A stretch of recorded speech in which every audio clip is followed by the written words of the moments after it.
تبارك الذي نزل الفرقان على عبده ليكون للعالمين نذيرا.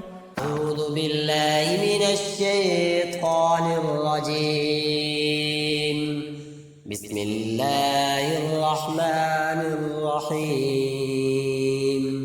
سبح اسم ربك الأعلى الذي خلق فسوى والذي قدر فهدى والذي أخرج المرعى فجعله غثاء أحوى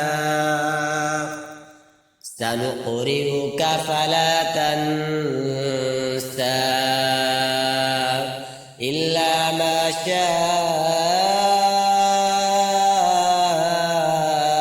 الله إنه يعلم الجهر وما يخفى ونيسرك لليسرى فذكر إن نفعت الذكرى سيذكر من يخشى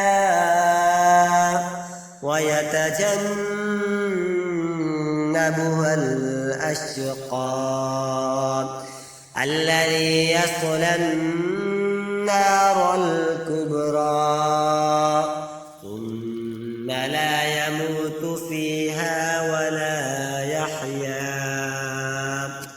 قد أفلح من تزكى وذكر اسم ربه فصلى بل تؤثرون الحياة الدنيا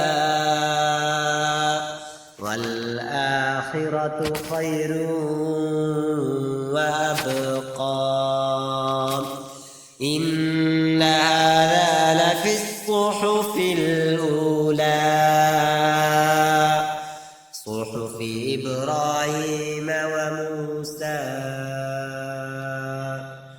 صدق الله